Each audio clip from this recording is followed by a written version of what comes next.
Jali Dabu will also introduce SpecFem. I don't know if we have Sisal people. Yes. Time. I hear Alice. Wow.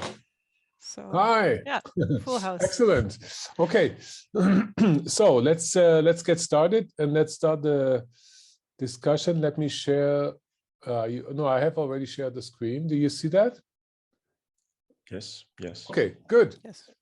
Okay. So let's start with Sven, and maybe Sven, you tell us a little bit. Maybe you describe the problem that you have. Yeah, sure.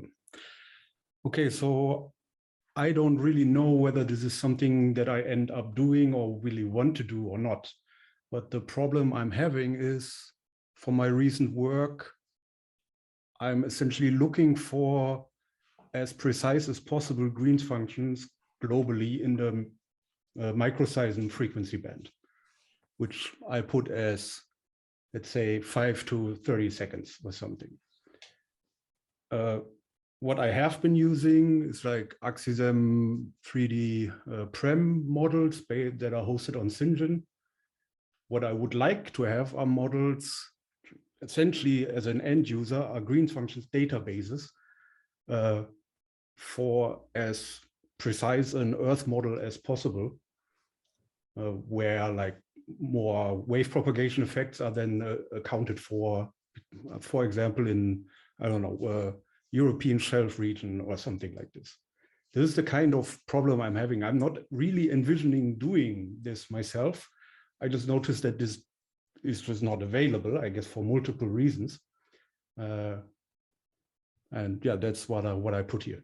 Okay, my question to you would immediately be, at 5 seconds period. So the top frequency would be 5-second periods. So you would want to have the secondary microseisms involved, right? And one other key question is, do you want to model a noise field or just Green's function? You said Green's functions. Yeah. Okay. Yeah, not the noise field is for, let's say, a different approach to locating noise. So you want Green's functions, okay? And the problem is, of course, so all these, Tarja is much more experienced with that, but I just want to throw in some questions or comments. Of course, at 5 seconds, the crustal model already plays a very dominant role. Also, three-dimensional effects plays a very dominant role. So I think the key question here is, the spatial scale, the spatial wave number spectrum of the three-dimensional model that you need for your specific application. And then, in this case, it certainly AXISM 3D or SpecFem might be options. Whereas, for example, if your heterogeneities are more or less focused, the lateral ones in the crust upper mantle, then AXISM 3D is probably more efficient. So maybe Tarja can comment, or somebody from Oxford. Happy to jump in.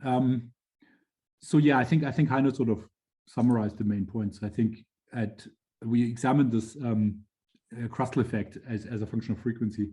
As you go down from 10 to 20, no, sorry, from 20 to 10 to 5, you really see the effect of three-dimensional crust. So I would imagine that being really important as you go lower than 15 or 10 seconds. Less so the tomographic models. The other question is, of course, when you said database, I guess you were thinking of a database for synthetics on the surface for three-dimensional background models, right? Yes, exactly. Yeah. Yeah, so Laura Ermert has done something similar in a very different context. Well, it's also with ambient noise, but she basically saves the entire surface wave field for ambient noise inversions of the source location. So she's also computed basically in three-dimensional models, and she did that with SpecFem and with AXISM 3D. Computed the response of I guess it was a Green's function basically to a three-dimensional model, and then serves the whole wave field. and then uses that for the ambient noise inversions. So I think something like what she's done might be the easiest. I mean, there's no shortcut like in InstaSize, of course, because of the three-dimensionality. So in other words, you have to do brute force. You have to save every single realization. I mean, you can do reciprocity as well, but not, you know, there's no sort of rotational symmetry, of course. It's actually something that I want to work on with machine learning at some point, but not right now. One thing I'm curious about is what is the scale of like the size on disk that I could expect for this. Even for the ones that are available now, this already goes up to 1 terabyte. Yeah. I mean, obviously it depends on the number of sample points you need. Is it global? Is it, I mean, could you deprecate it? Is it one component? So with, as you probably know, with InstaSize, you can tune all these parameters, and then it greatly determines the size of the database name. So I would imagine maybe the best bet for you is to talk to Laura. I mean, she sort of experimented with that to make it doable, to load these databases into her inversion framework and so on. But yeah, I think it depends on exactly those things. Like, what is the spatial resolution you need in the surface? You need 3 components, and could you sort of deprecate it to a certain geometric domain? She's still in Seattle? Oh. Laura, yes. I don't know physically, but okay. Yeah. Okay. Sven, happy with the answer? Yep. Good for me. Thanks. Okay. Camila, is she here? Yes. Hi. Excellent. Hi. You want to tell us about your problem? Well, actually, I thought like everybody was filling out what the problem is. So I don't have a real simulation to make in this moment. But I know in some time I might be doing this kind of simulations, like modeling. So to make it short, it's a cement beam, and we would like to see how the waves propagate through it, so we can do some monitoring with it.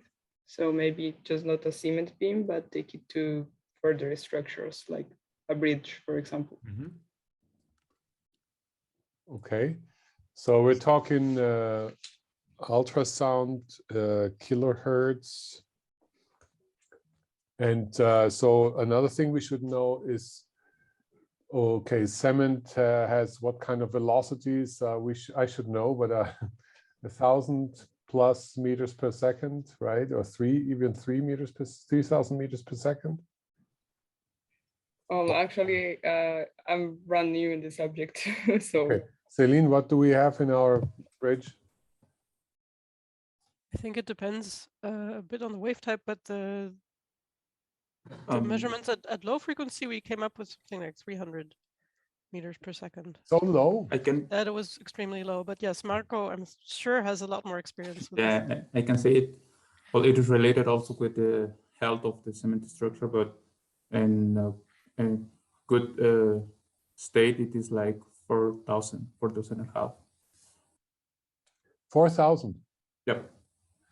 Okay, so at ultrasound frequencies, Marco? Yeah. Okay, so I just mentioned that when 4,000, at a kilohertz, so you would have a, let's say, wavelengths on the order of 1 meter. So that's fine. And you want to have all the, that sounds a little bit like our problem we have in our project. You have a project called Giotto, and we're modeling, or we're modeling the wave propagation at, actually not at kilohertz, right? Thank God we're at lower frequencies. So we also do this with a spectral element method at the moment. We're using Salvus, and there is also other approaches from engineering. I don't know about those, but those are also options. But here the question is already, a cement beam seems like a very simple geometry, right? So this is something you could start even, let's say, with a, I would say, with a simple, even with a finite difference scheme where, okay, you have proper implementation of the resurface boundary. But here, I guess you will have, it requires that you have depending on how you want to do it, a free surface everywhere at each side. You know, maybe if that's a lab experiment, Yeah, or like what we have a model bridge that has like 3 supports or 4 supports. So you would have to model that. You might even have to model the connection to the ground. Then it becomes more complicated. But in principle, it could be done with a spectral element scheme or a finite difference scheme.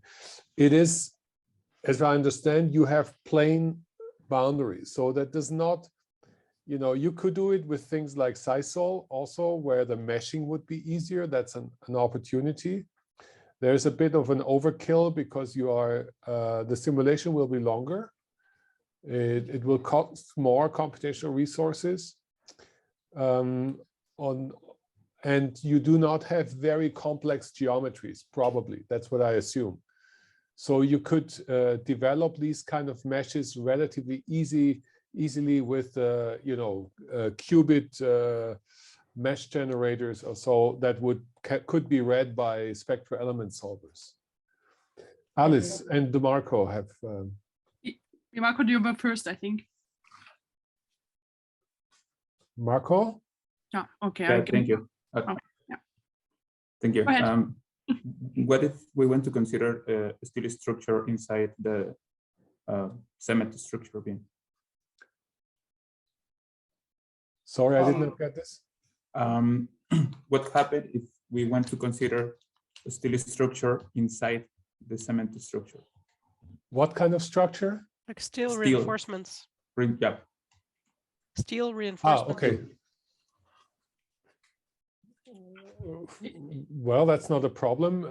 You know, it would create very, very high contrast, velocity contrast, because steel is at, I don't know, 6-8 kilometers per second, right? So you have to make sure that the numerical method supports these kind of velocity contrasts. But otherwise, there should not be a problem. Yeah, since I'm here, I can just quickly comment. So you could also shortcut with Zihua, who is currently part of a benchmark exercise where we are comparing Seisol, SpecFem, and Salvos for a laboratory motivated sensor calibration exercise. And there's also just a simple steel plate. And we have a 0.4 source of mimicking a ball dropping on the steel plate. And so far, Seisol is by far not more expensive than the other methods. Oh, good. So I just, well, of course, I have to comment on this. And then the other point is, so qubit doesn't exist anymore. It's called Trellis now, and okay. it's yeah, you have to check if you have a license available. But yeah, it's certainly worth to check, I think, which method to use, especially when you have some complexity geometrically. Okay. But Zihua might be the one that you can chat to. Yeah, it's a very important point Alice brings up, is the benchmarking, and for many of those, you know, for some of those problems, there are benchmarking exercises. Now, Alice, of course, stands for the dynamic rupture benchmarking things that were done in SCEC.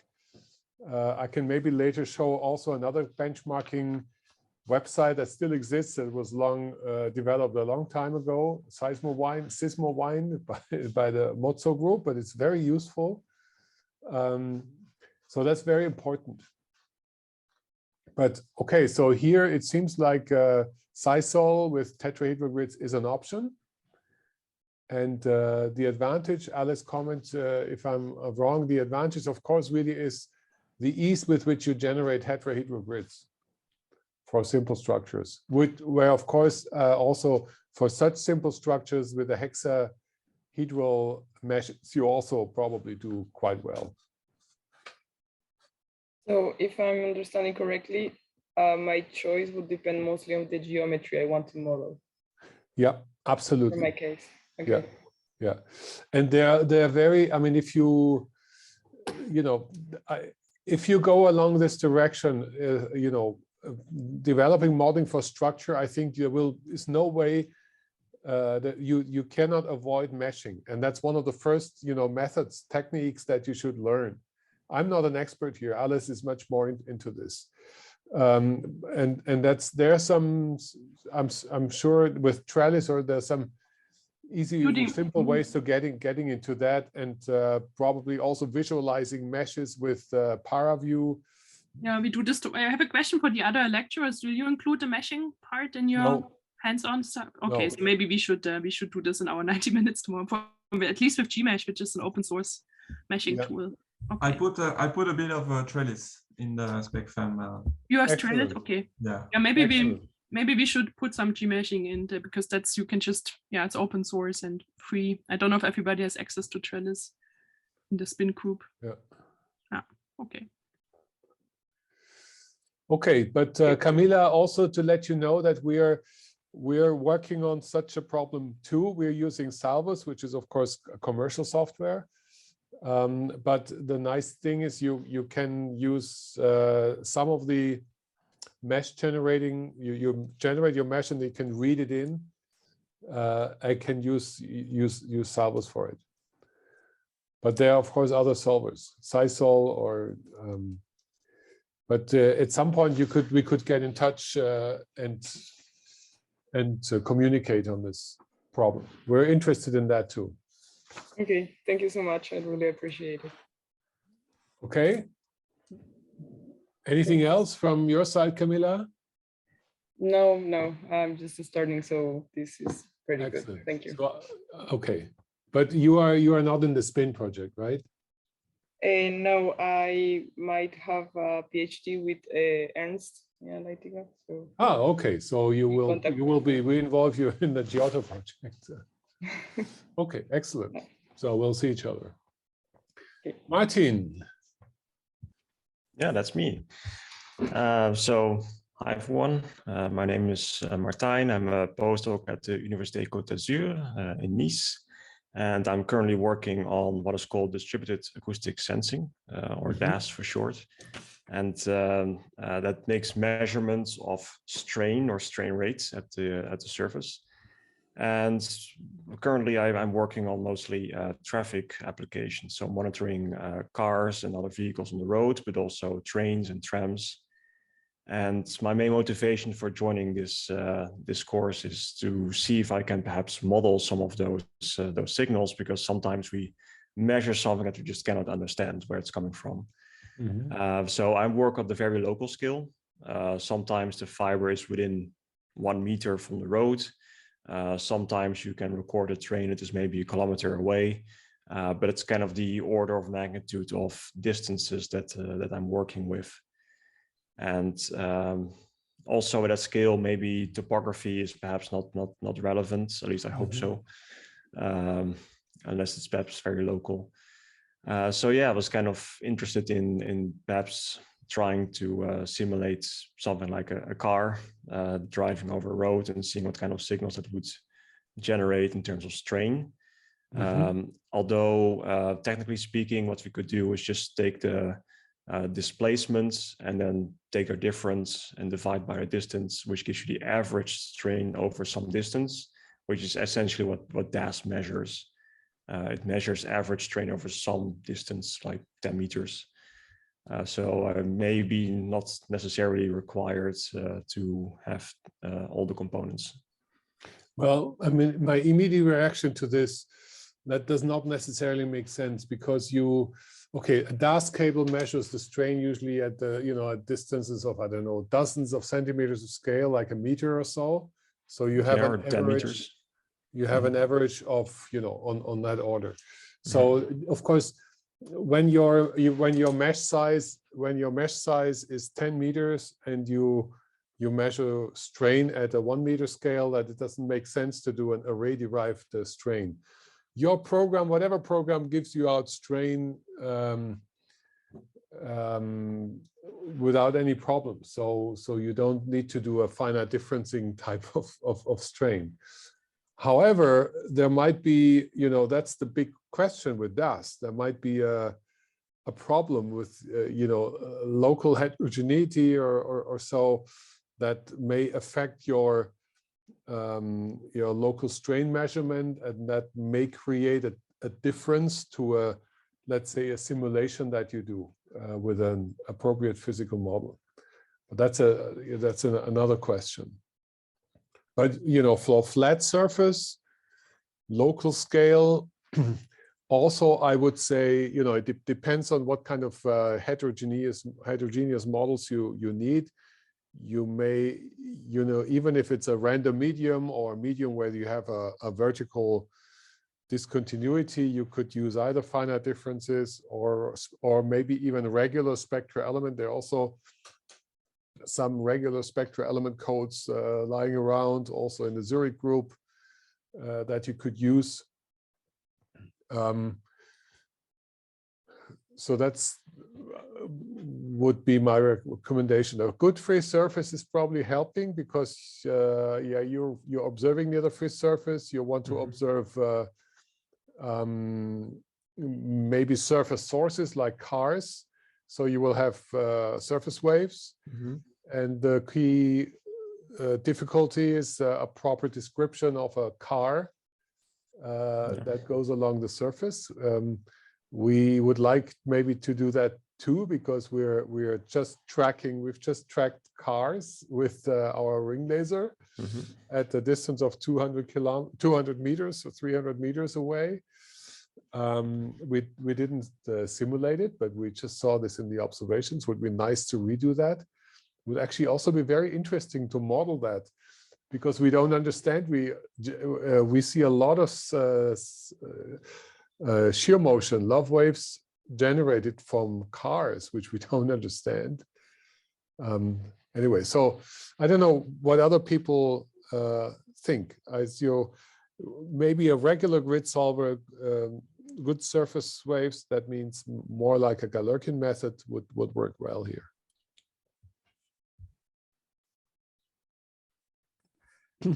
Martin, if you're really only interested in layered, wouldn't like a reflectivity method or something quasi-analytical be the fastest option?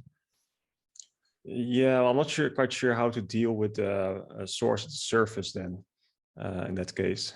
Right, yeah, okay, for that particular one. Superposition principle, that's trivial, that's easy. You can, reflectivity method should allow a vertical point force, and then you can just superimpose, it's an integral or a sum over appropriately distributed vertical point forces. That could work if you're happy with a layered medium. Yeah, well, of course, it depends how much complexity you want to build into this in order to explain the observations. But yeah, I mean, maybe reflectivity is sufficient. Tarje.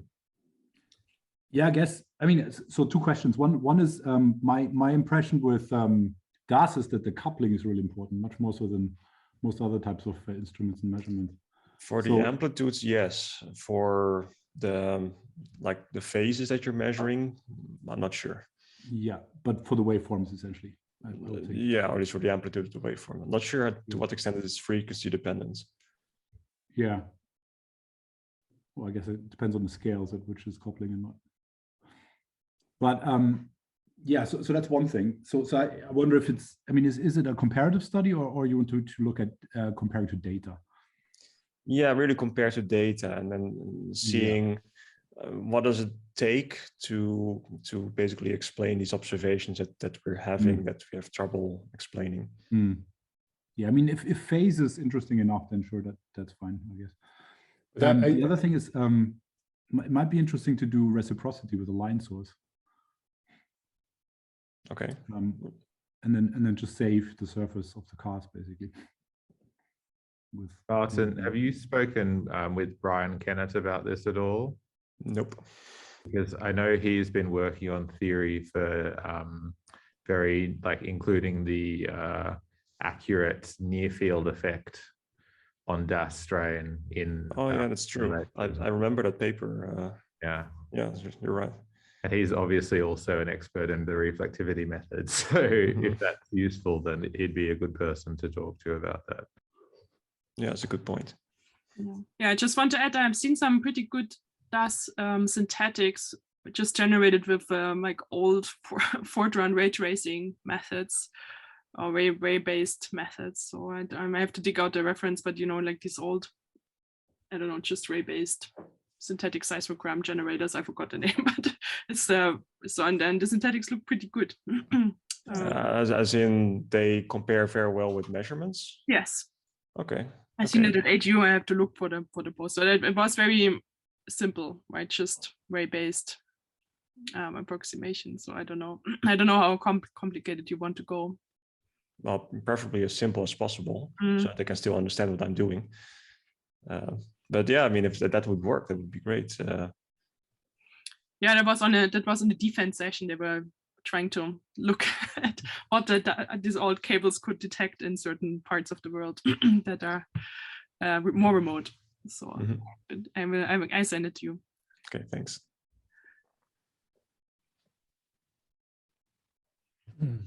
Okay. Any other comments to Martin's problem? Did we kind of clarify things a little? Are you happy? Yeah, I'm very happy. Good suggestions. So thanks a lot. Excellent. Okay, so Sihua. Yes, thanks, Heiner. So I will start that. So hi everyone, I'm now a PhD student at LMU, and Heiner and Alice are my supervisors. And this part, my PhD project is about simulating seismic waves in the nonlinear materials. And so I bring this up to have some input about whether we have, or either any of the community code we have some possibility of incorporating the nonlinear geometry, nonlinear material properties. Because now I'm prototyping in 1D, and I'm thinking of later in some later stage, I will probably extend it to 2D or 3D. I was wondering if the community code so far has this possibility of incorporating the nonlinear rheologies. Yeah, and yeah, in terms of the scales, so far I can think of two scales. The first one is either the ground motions or the what is that? I mean, in order to be the nonlinear effects to be prominent, it is supposed to it is assumed that we need to be close enough to the source. Then we don't really need the wave to propagate very long. So probably local scales, original scales would be large enough for the frequency in a natural scale, like 0 to the 10 hertz. But there are also some experimental observations in terms of nonlinearities. Then at this scale, they are doing experiments on the sample with at a length of 1 meters, but they are interested in a much higher frequency that can reach 100 kilohertz. So yeah, that's the problem. And so the major thing is, do we incorporate nonlinearities in some sense in some of the codes? Or yeah, I'm not sure if it's clear enough to most of you, but I can clarify if you have questions. Yeah. Yeah. Alice, do you want to say something? So, well, first of all, nonlinear rheology, let's say viscoelasticity and pore elasticity, plasticity has been implemented in the SeisSol software. Right, Alice, you listen and you tell me if I'm saying something wrong. Like pore elasticity, implementing pore elasticity, implementing plasticity is almost the scale of a PhD thesis. I don't know, correct me if I'm wrong, but it's not trivial. It's quite tricky. Adding that to a code.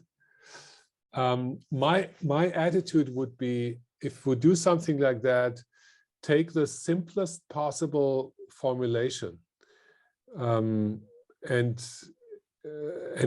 try it first with, for example, I find finite difference, for example, is a relatively simple formulation.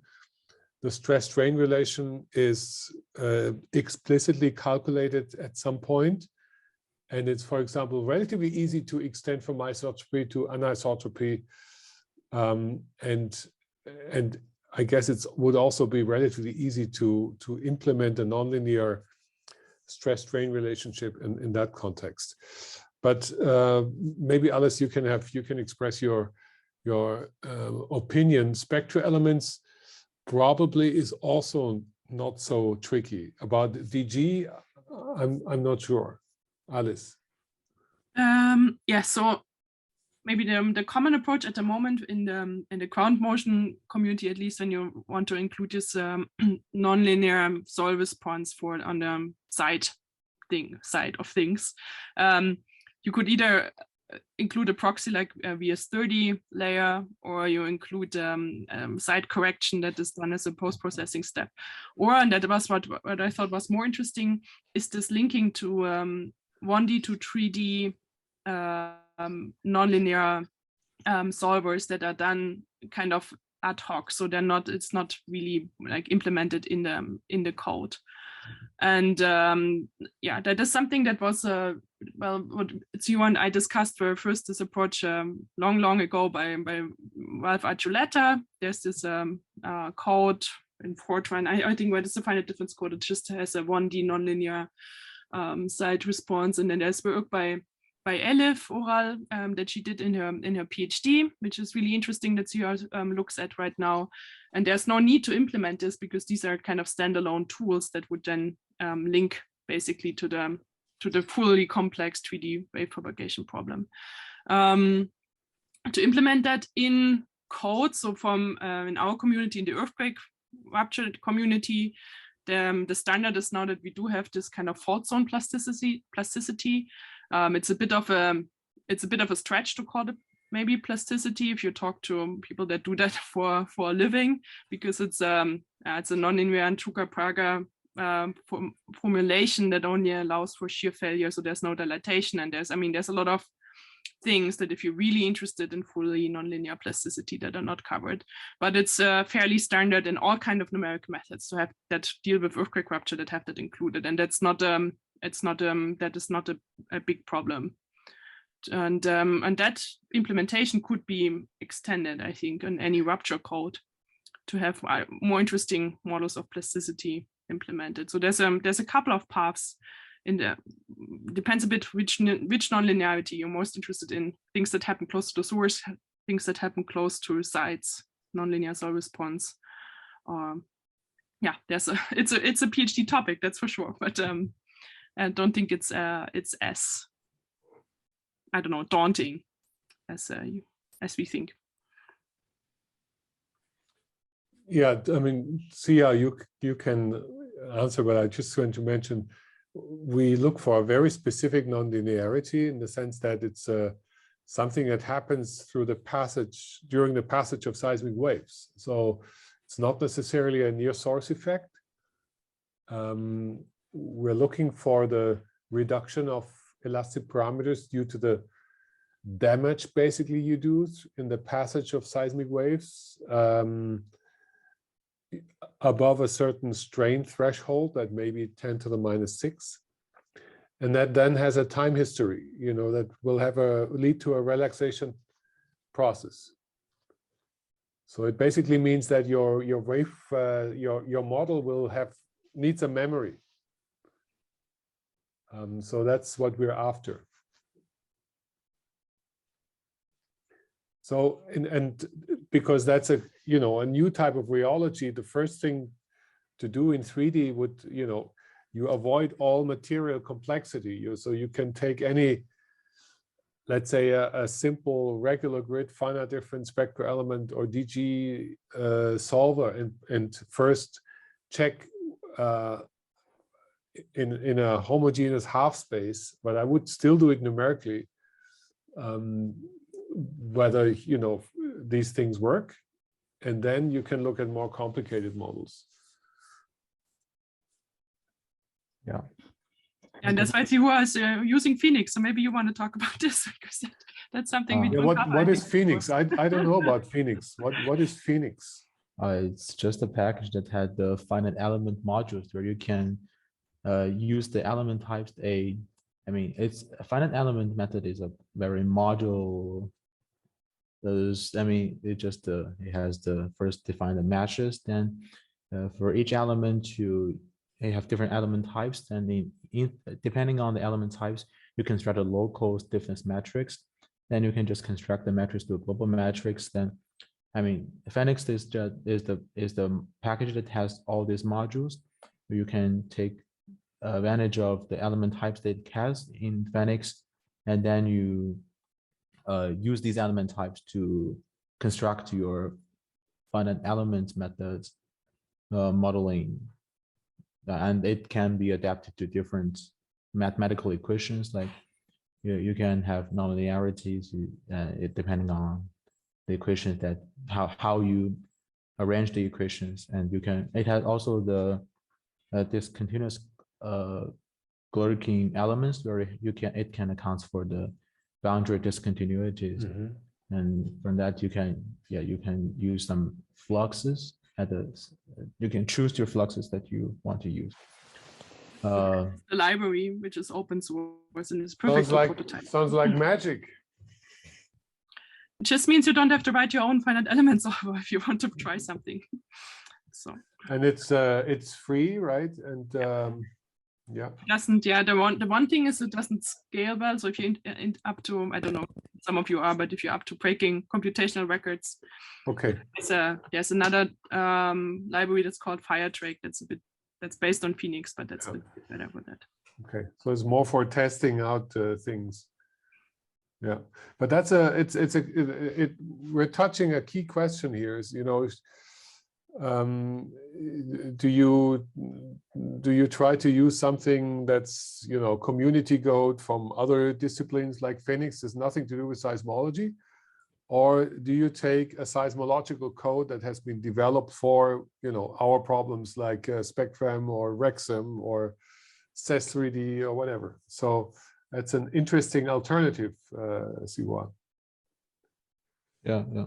And so far, I think at least one DKs have tried the two different models. One is the solid models, the MPI one, that there is the model proposed by Berjami, which has this slow dynamics incorporated, and also the nonlinearities that's considered the second order. I mean, the stress is related to the string, and also the square of the string and the string to the power of 3. Yeah. May I ask you, can you use the elastic wave equation with this solver? Yeah. Okay, and do you see any obstacles if you think of going to 2D or 3D with this approach? I cannot say so far, but yeah, okay. I think thing would be if it can really, I mean, because Phoenix, it's just my understanding, because Phoenix is still more or less, you cannot really change all parts of the code. So if you want to you want to use some element type that Phoenix don't have, it's not possible. Then the dimension is just a parameter in the code. You can change that. Yeah. Okay, I guess we'll have to see how things develop. But in any case, I think we've talked about this before. If you try new things inside a code, really maybe new physics, I would go from simple to more complicated. Also from from the type of numerical methods you use, where you really have control on what's going on. That's kind of my statement. That's a bit of a little bit of blah blah, but anyway. Okay, Sihua, anything else, or are you happy with the answers that we gave? Yeah, happy so far. Thanks. Any other comments to Sihua's problem? Then, okay, maybe let's go to the next. Carlos. Yeah, hi. Hi. Well, just a quick introduction, suppose. So I'm also at Geodynamicsorg in France. I'm actually in the same group as Martin, also working with DAS, with distributed acoustic sensing. But more specifically, I'm looking into the implementation of DAS for early warning tsunami detections. Mm-hmm. So early tsunami warning. Specifically, we're interested in the detection of low frequency signals in the millihertz regime. So relatively recently, we did a couple of field experiments off the coast of Greece, where we were giving access to a couple of ocean bottom cables. We did an acquisition with data acquisition for about a 2-month period. I guess I have to say that I don't have a formal background in seismology. I come from the optical science, photonics. So I've been working with the instrumentation itself.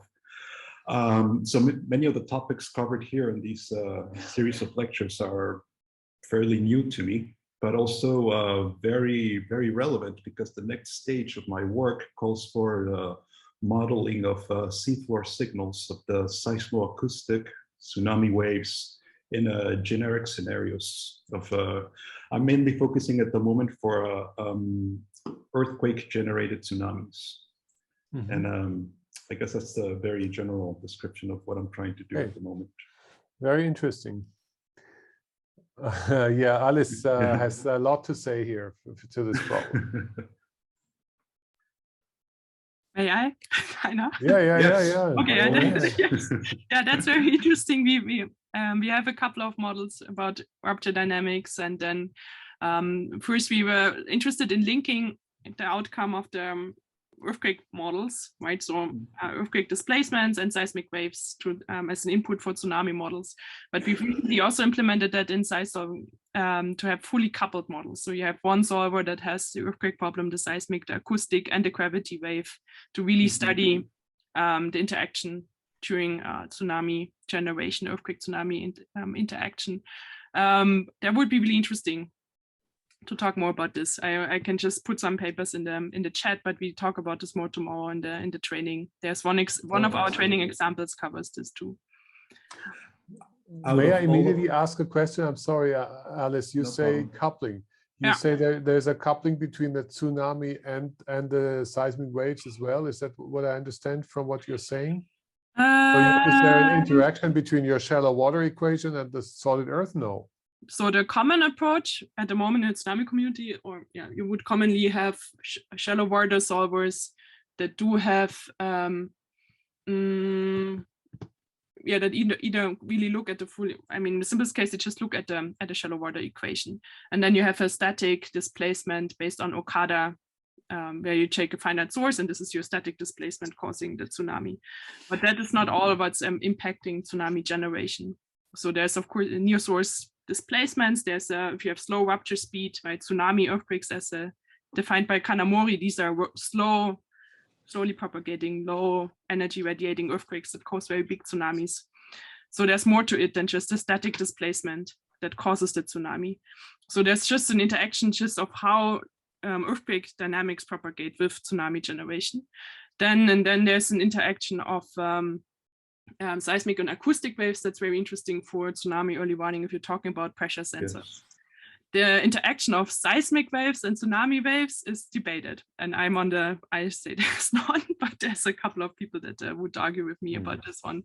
So that's a bit of a dangerous field to comment on, but no, so I don't think so, but yeah. There's a paper from Gabriel Lotto, yes. I think. Yes, and they use the training tooling. fully coupled Yes. equations were, but Yes. I was under the impression that fully coupled meant that they account for the composition as well, kind of material composition, porosity. No,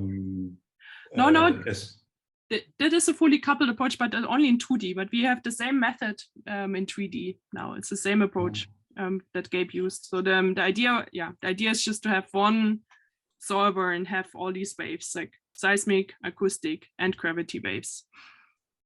That's what is meant by fully coupled. Just in very general terms, very broad general terms, out of all of the strategies and techniques that we've been discussing along these lectures, what would be more suitable for these type of modeling? Depends which signals you really want to model. Are you interested in the acoustic signals? I think things you measure with pressure sensors. No, so I think I'm mainly interested in the low frequencies. So I've barely started looking. Oh, yeah. Since I'm mainly focusing on the earthquake-generated tsunamis, so I think, yeah, to be honest, I'm in the early stages of this, so I'm not quite sure how to answer that question. You know, if but you want to use DAS, okay? Correct. Yes. So you have that's why that was my question. Because if you have a DAS cable on the seafloor, you will have, of course, I mean, the first thing you see is some, whatever, you see waves, you see potentially static deformation, and then you see pressure waves. You see, your pressure waves from the tsunami, and that will also have an effect on the DAS cable. And that's currently not modeled, I understand, in SISOL, right? No, it is. That's what I just said. Okay, I'm sorry. Okay, but this is, it's in the shallow water equation where this is modeled. Ah, no. Okay, so it is. Okay, cool. So yes, so Alice is your best bet, So, what would be cool, Alice, if you do such simulations, imagine we would always just output the rotation and strain or the gradient in our simulations. Then we would have all this available and could post processes in a way we wish, right? So that's something I'm trying to push for. We burn a lot of compute hours. And, if we were to output, let's say, the surface fields or ocean floor fields in rotation, strain, or so forth, and displacement in a standard way, it's a lot of memory, but it's not exorbitant. Then afterwards, you could ask different questions, like what happens if I have a DAS cable down there, and so forth. So I think SISOL and what Alice just told is really a good solution for you. Okay. So, she should maybe at some point come to Munich at some point, collaborate with these people. I'll be in touch. I'll definitely be in touch with Alice. Who else is working, Alice, who else is working on the tsunami problem at the moment in your group? Thomas and Nico. We are working on this, and this fully coupled application was also is part of this new European projects that will be coming up. Geo and Quire and Digital Twin and so on. I mean, so there will be at least for the next 5 years, there will be people working. Oh, interesting. Definitely. Yeah, we're working with the High Sea group. That's what, I don't know if you know them from the tsunami modeling group. That's the code that's developed in Malaga. I've heard of them, of the group, but mainly from the instrumentation side. There's also an effort to develop DAS as well over there. Yeah. But tsunami, okay. Okay. Thanks, guys. So happy with the answer? Well, definitely give me a lot to think about. Yes. Excellent. That's the idea. I really enjoy that discussion. So we would be done with that list now if we allocated an hour. Are there anybody else who wants to ask some questions about specific problems.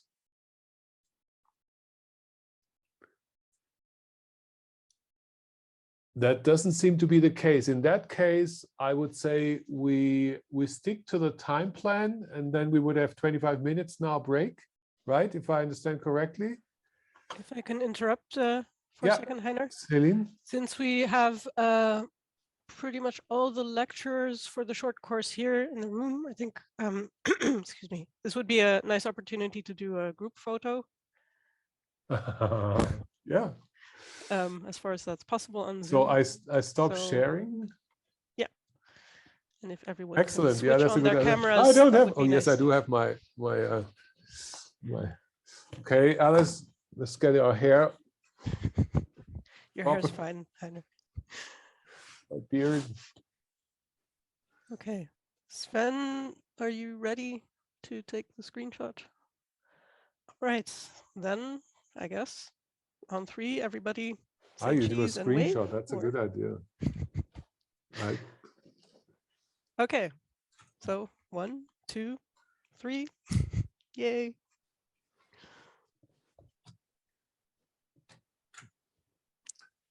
Excellent. You good, Sven? Okay, thanks everyone. Okay, so we'll see each again. other. We'll see each other at 2:30. Okay. I see everyone tomorrow. Yeah. Bye-bye. Yeah. Bye.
Hello, everyone. Hello.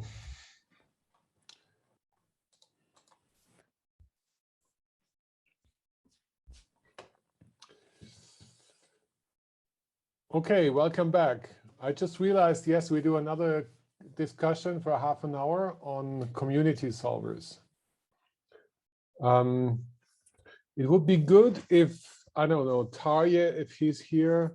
I'm not sure. Alice is probably not here.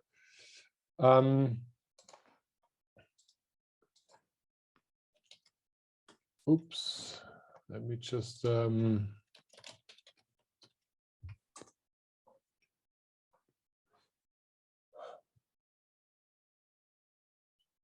okay.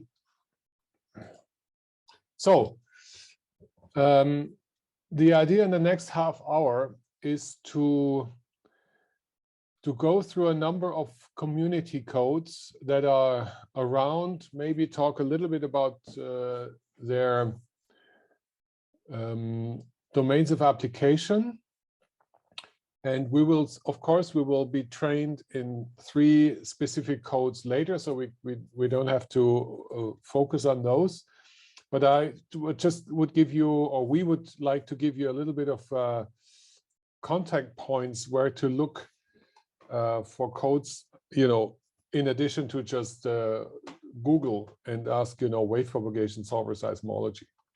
And please also, again, interrupt at any time if you have questions or suggestions. I will share my screen and maybe start, and I'm surprised because they apparently just changed the look at this. So this is www.geodynamics or geodynamics.org, Computational Infrastructure for Geodynamics, CIG. That is a project that's around 20 years old. I remember I was almost 20 years ago at Caltech. This was taking off. And that is an initiative that's basically a platform for more or less for distributing community software in solid earth geophysics. So geodynamics, magnetics, magnetohydrodynamics, and seismology. And it's a project that also provides training for the software. So let's just have a quick look. And so, you know, let's go into software. So this is new. It has completely changed the look. So you have different software, and I have to find my way.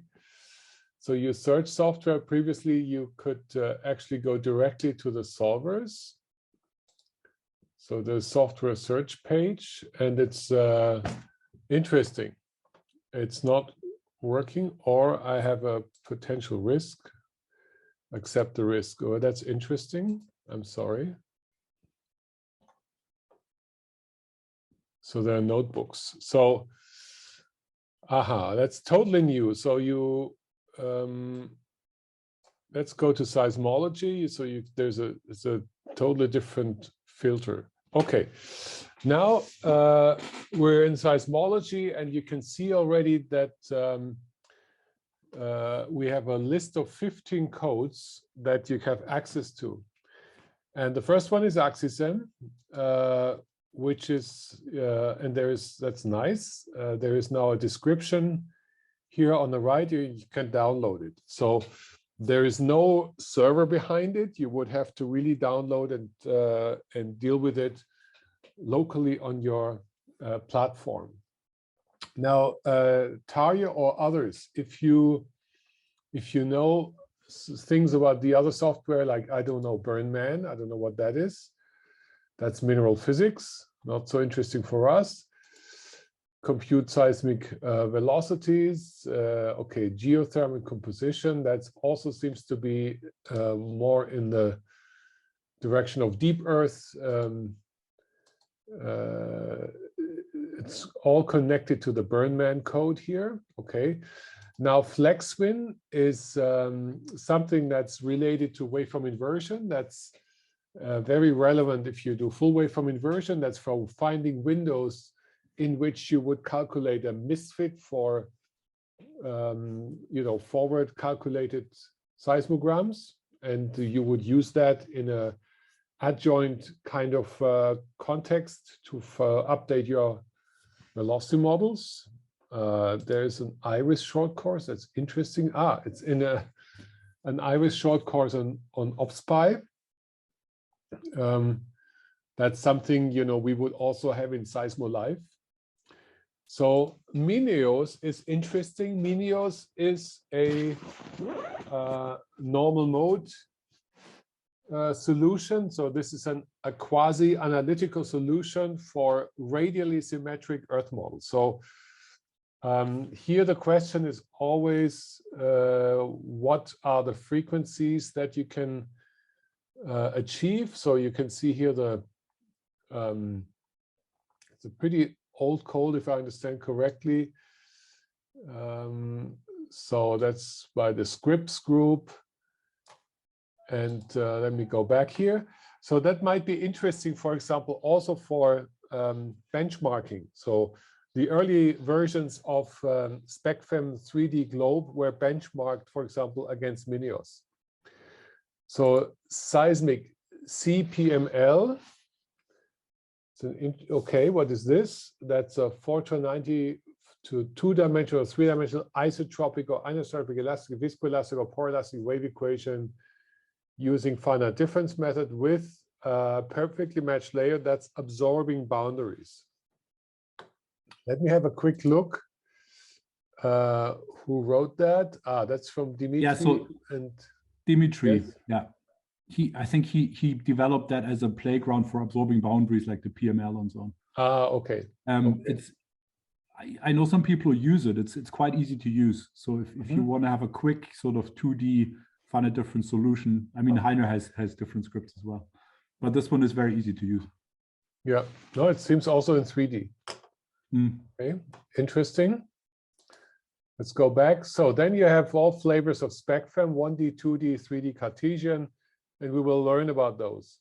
Now, another very interesting code is W4, because let's have a quick look. So that's written by the Lawrence Livermore lab. And if I understand correctly, they use something like particle relabeling. I'm not entirely sure, but I think it uses these kind of things to cope with topography. And I know that, for example, in my group, Tobias Megis has used that code and found it quite convenient to use. So this is a finite difference based code. Has anybody used it before? So Cartesian mesh extends the bottom. In my group, Marta Piankowska, in her PhD, she developed a hybrid method that I'm not going to talk about today, but it's linking insta-size wave fields to 3D solvers, and that's one of the two she linked it to. So SpecFam in this one. It's used by a lot of people, simulating shaking in California, for example. Okay. Yeah.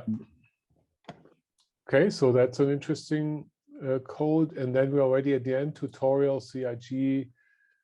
That's is a workshop. So there might be other things. There's also OpSpy things, tutorials, and so forth. So that's in any case, you are in solid Earth geophysics. That's an important project to remember.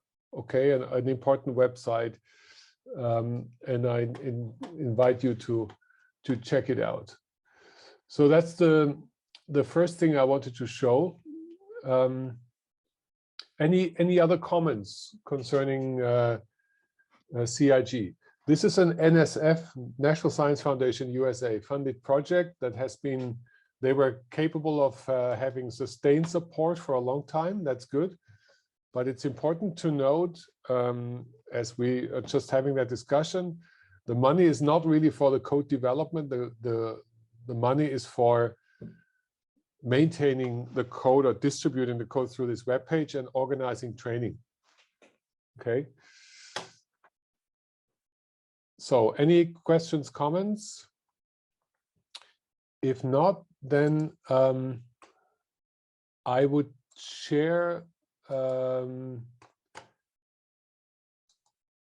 part of this is an appendix that I have in my book, and that's kind of a little out of date. There will be a reprint coming out soon, and I updated the web pages. So the web pages are not necessarily active anymore. But so let's see. This is now already 5-6 years old. When I collected this community code. So I had a section wave propagation inversion. SOPHI 3D is a code that was developed by the Karlsruhe group here in Germany. Viscoelastic 3D viscoelastic code is maybe an alternative to SW4, which is listed here already. We've talked about this. FDSIM is a code by the Bratislava group. Peter Mozzo and his group in Bratislava, they have really done a lot of work on finite difference simulation. So I also invite you, I'm pretty sure this web page still exists. I click on it and I see, yes, it does. You don't see this. So that's also an interesting website to check out for codes. Seismic CMPL, we've just discussed that, from Dimitri Komatic. Then there's another one, AWP ODC, Anelastic Wave Propagation, Independent Simulates Dynamic Rupture Wave Propagation. Probably Alice, this is more on the earthquake rupture side. FDMAP is also, I think, more on the rupture side by the Stanford group. And I think the Stanford group has also developed something that's called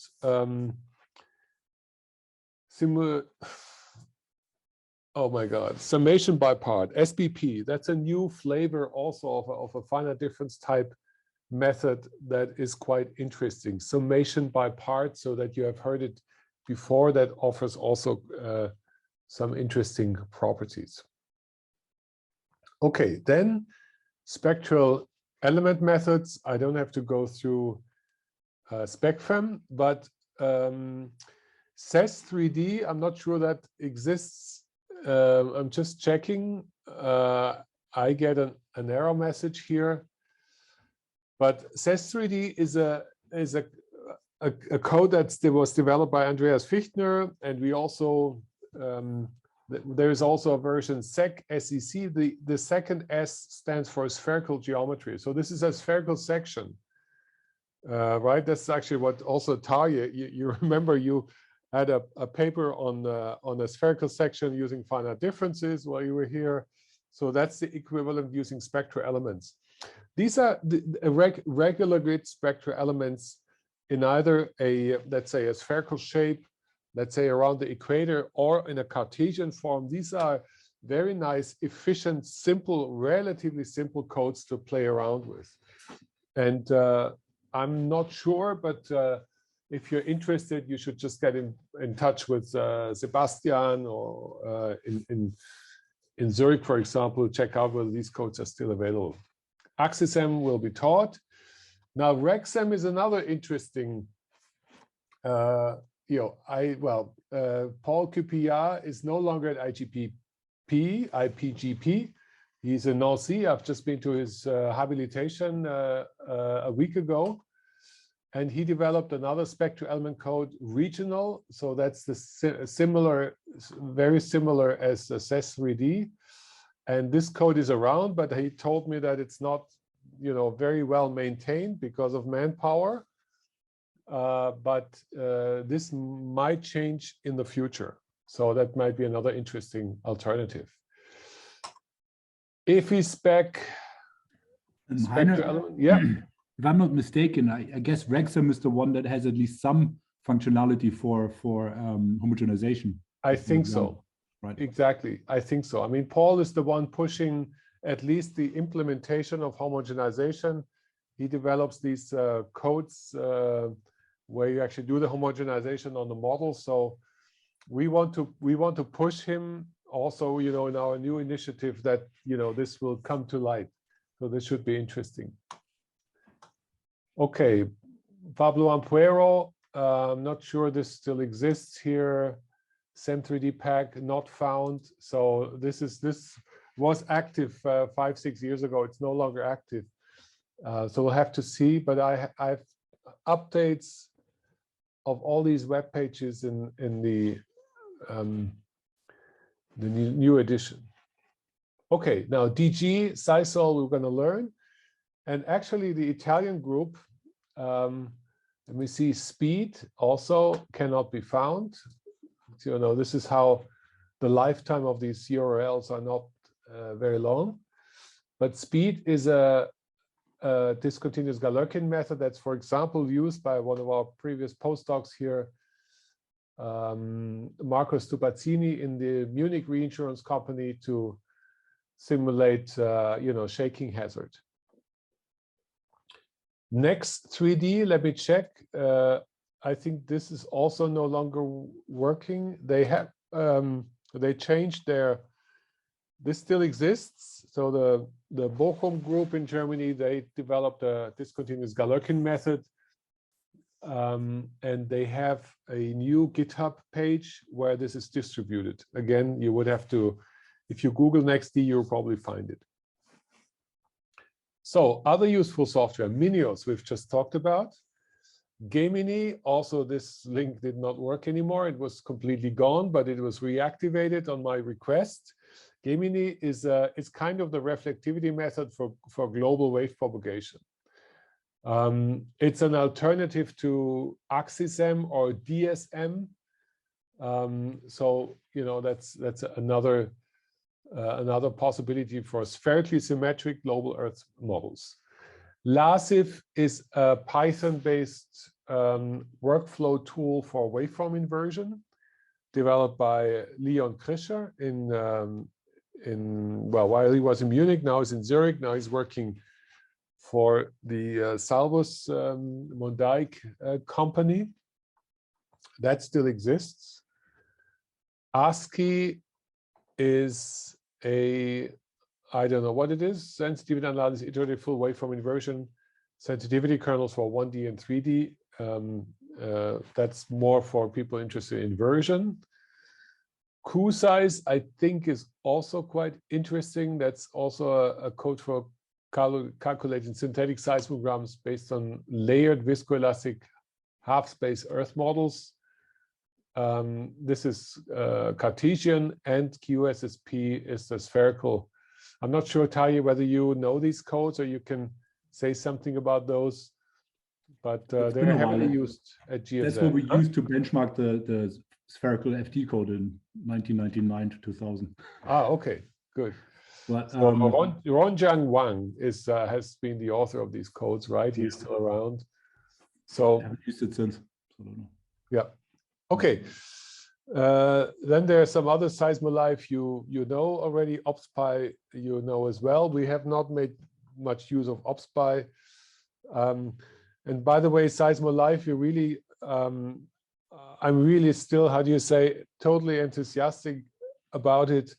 We just had problems also again maintaining that, but we are going to hire somebody here, and so we will make a major upgrade about this in the near future. And I really encourage you all, if you think you have Jupyter notebooks that make sense to be distributed, that have training value, please ask us, mail us, and we could publish them on Seismolife.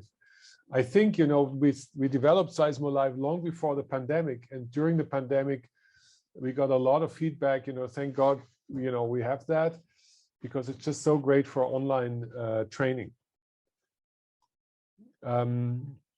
ASDF is a seismic data format that also developed by Leon Krischer.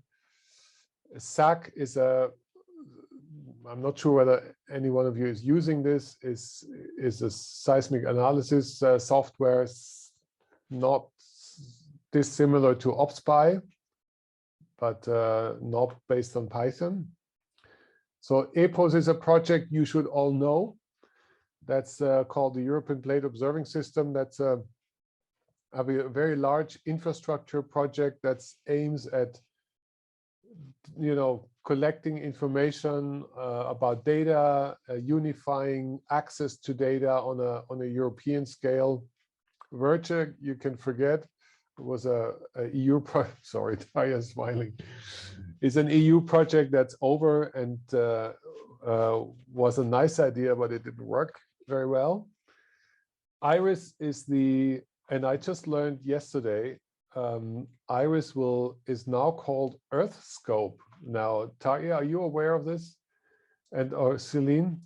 So IRIS is now used to be an NSF supported data archive in US or for the world, seismology, and this is now going together with something else and is under UNAFCO, and has, I think, a totally different funding system, and it will be called different. Probably this still remains. And that's, by the way, you should all, if you do seismology, you should all spend time on IRIS, and you should all sign up to the IRIS mailing lists for jobs, for anything. There's a lot of interesting material there. There's a lot of animations. So it really is a great project. Orpheus is the European, it's not the European IRIS, but it's close to, you don't have something like IRIS in Europe, but Orpheus in Holland is in charge of distributing European data. And there's also a web page with, there used to be a lot of software available there, so you can check it out.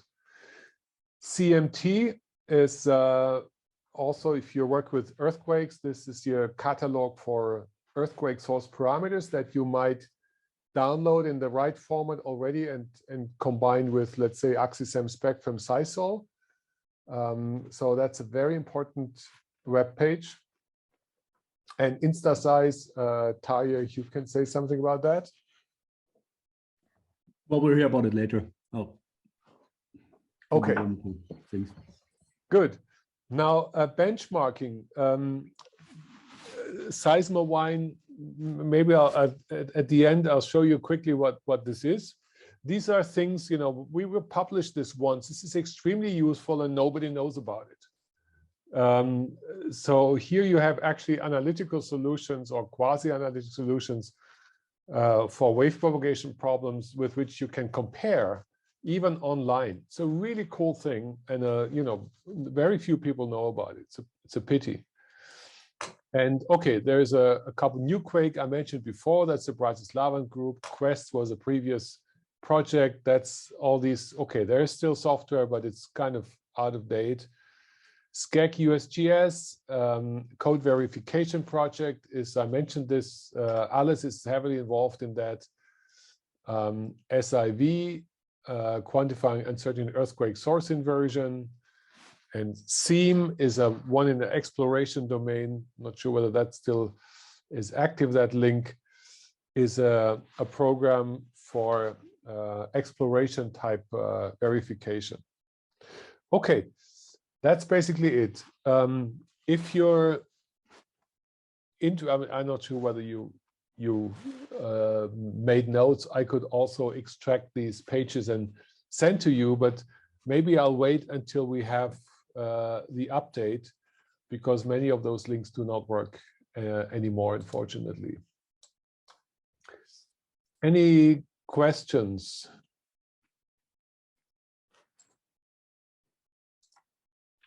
Let me. Heiner, we could add those links to the short course website eventually when you have the updated versions. Yeah, good idea. I'm trying to search for Seismowine.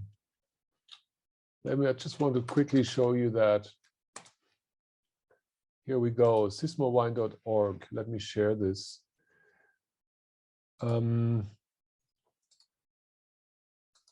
So again, this is, this goes back to the SPICE project, which was one of the computational seismology networks that we had that preceded SPIN. And just here, there are different models. For example, here, I just make an example. One of the most famous is a layer over half space. So if you, can you see that? Yeah, we'll see the website. For example, here you get the specifications of the model.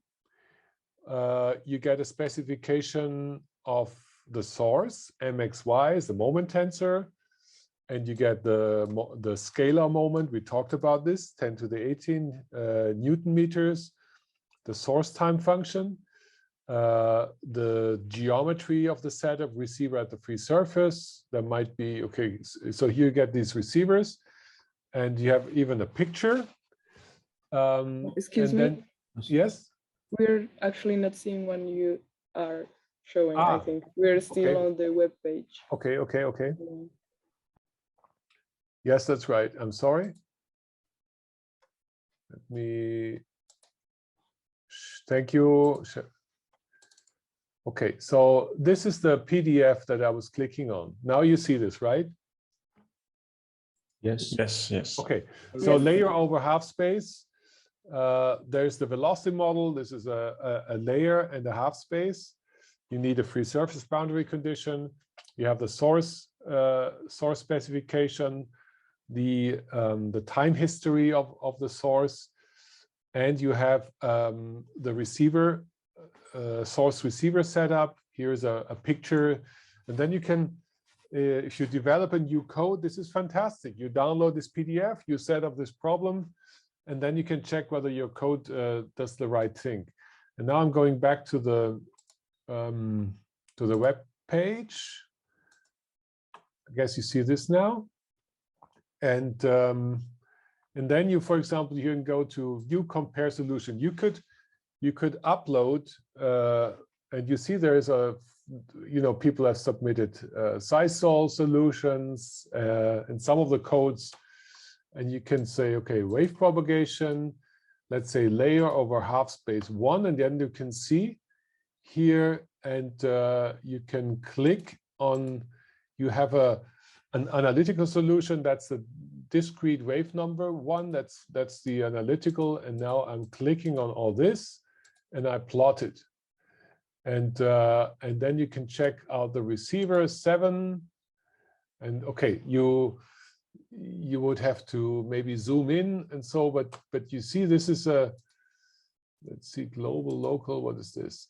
Okay, you can compare different, these are now whatever, 6 or 8 different solvers, and you can, it's even interactive. You can upload your own solution and you can compare it with the other ones. Isn't that great? And I really, it's really cool if you develop these codes. But as I say, this is a, if I go around and somebody's developing, ask, do you know this? No, it's not really known. Okay, so Sysmowine is a pretty useful site if you develop your own code. Okay, so what did we miss? Or do you have questions? This is quite a bit of information again.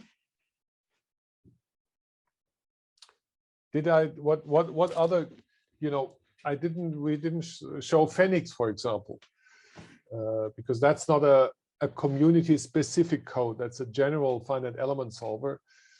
Do you know of any other useful solvers that we missed?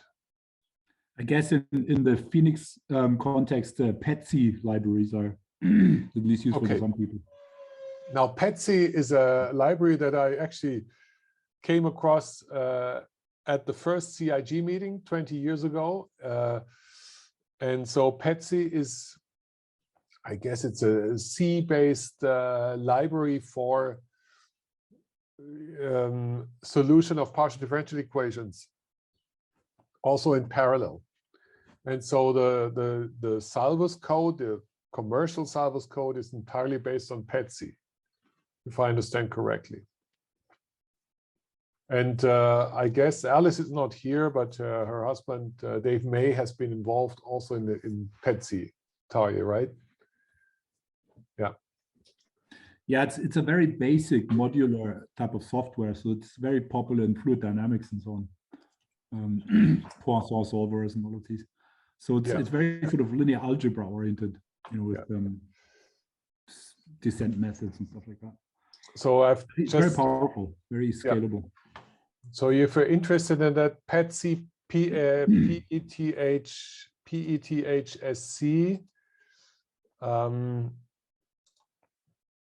I'll show you the web page here. Can you see it? So PETSC.org, PETSI, Portable Extensible Toolkit for Scientific Computation.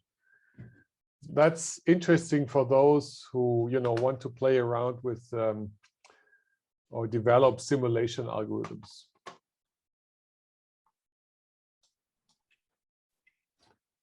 Anything else? Have you heard of a seismological software for simulations called SpecFem 3D? Oh, we've just covered that. Oh, you did? Never mind. Well, a lot of SpecFem, yes. Yes, okay. And we will train it also. Excellent. You will hear about this tomorrow morning.